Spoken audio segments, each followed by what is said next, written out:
Hello friends, நான் தான் YouTuber Sandow. எப்போயாச்சும் உங்கள் உடம்புல ஆப்ரேஷன் ஆகிருக்குதா? இப்படி ஆகலைன்னா நான் சொல்கிறத நல்லா நினச்சிக்கோங்க. நீங்கள் ஹாஸ்பிட்டல் பெட்டில் படுத்துட்ருக்கீங்க, உங்களுக்கு சர்ஜரி நடக்குது. இந்த சர்ஜரி நடக்கும் போதே திடீர்னு உங்கள் ஆப்ரேஷன் டேபிள்லேயே உங்களுக்கு முழிப்பு வந்துடுது. உங்கள் உடம்பை பிச்சுக்கிட்டு போகிற மெடிக்கல் இன்ஸ்ட்ருமெண்ட் உங்களால் செலுத்துறதை உங்களால் உணர முடியுது. இப்போ மறந்துடாதீங்க, உங்கள் ஆப்ரேஷன் உங்கள் கண்ணு முன்னாடியே நடக்குது.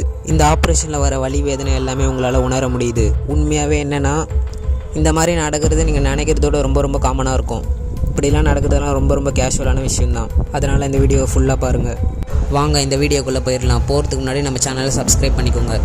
இன்றைக்கி நம்ம எதை பற்றி பேச போகிறோன்னா, ஜென்ரல் அனஸ்தீசியாவை பற்றி தான் பேச போகிறோம். நான் சொல்கிற இன்சிடென்ட் உங்கள் வாழ்க்கையில் நடந்திருக்கவே கூடாது. இப்படி நடக்கப்பட்ட வீடியோவை பற்றி தான் நம்ம இன்றைக்கி பார்க்க போகிறோம். Let's begin.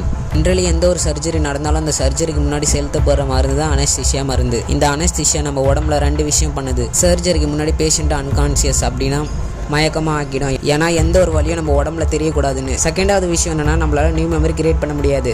இந்த அனஸ்தீசியா மருந்து போகிறதால சர்ஜரிக்கு அப்புறம் பேஷண்ட்க்கு என்ன நடந்துச்சுன்னு தெரியாது. ஒரு வருஷத்தில் மொத்தமாக 2.10 lakhs சர்ஜரி நடக்குது. ஒரு சில பேஷண்ட் வீக்காக இருக்கிறதுனால அவங்களோட உடம்பு சுயநலத்தை இழந்து அவங்களால வழியை ஃபுல்லாக உணர முடியாது. இங்கேருந்து தான் அந்த பிரச்சனை ஆரம்பிக்குது. ஜென்ரலாக உங்களுக்கு ஆப்ரேஷன் வரும்போது உங்கள் உடம்பு அனஸ்தீசியா வந்துருச்சுன்னா உங்கள் உடம்பு பேரலைஸ் ஆகிடும். அப்படின்னா உங்களால் கை கால் எதுவுமே அசைக்க முடியாது. அப்புறம் உங்களோட வலி உங்களால் டாக்டர்ஸ் கிட்ட கூட சொல்ல முடியாது. உங்களை சுற்றி பக்கத்தில் டாக்டர்ஸ் என்னென்ன பேசுகிறாங்க அதை மட்டும் உங்களால் கேட்க முடியும். டாக்டர்ஸ் கட் பண்ணுறது, ஸ்டிச் பண்ணுறது எல்லாமே உங்கள் ஞாபகத்தில் தான் இருக்கும். ஆனால் உங்களால் எதுவுமே பண்ண முடியாது. அந்த நரக வலியை உங்களால் தாங்கிக்கவே முடியாது. உங்களை ஒரு கயிறு எடுத்து தலையிலேருந்து கால் வரையும் ஃபுல்லாக கட்டின மாதிரி இருக்கும். நீங்கள் சத்தத்தை எழுப்புறதுக்காகவே பயங்கரமாக கத்திட்டு இருப்பீங்க. ஆனால் நீங்கள் கத்துறது டாக்டர்ஸ் கிட்ட கூட சேராது. நீங்கள் கத்துறது பிரெயினுக்கு மட்டும்தான் தெரியும். உங்களால் கை கால் அசைக்க முடியாது, கண்ணை நவுத்த முடியாது. நீங்கள் ஃபுல்லாகவே பேரலைஸ்ட் ஆகிடுவீங்க. இந்த மாதிரி நடக்கிறது எதனாலனா, ஆப்ரேஷன் டைமில் உங்களையே மறந்து நீங்கள் ஸ்வெட் ஆகி பயந்தீங்கன்னா இந்த மாதிரி ஆகிறதுக்கு சான்சஸ் அதிகமாகவே இருக்கு. எந்த ஒரு ஆப்ரேஷன் நடந்தாலும் பயப்படாம இருங்க. எல்லா வருஷமும் இந்த உலகத்தில் 21 மில்லியன் சர்ஜரி நடக்குது. இதில் பேஷண்ட்க்கு அனஸ்தீசியா 1000 சர்ஜரியில் 1 or 2 கேஸில் அனஸ்தீசியா அவேர்னஸ் ஆகிடுது.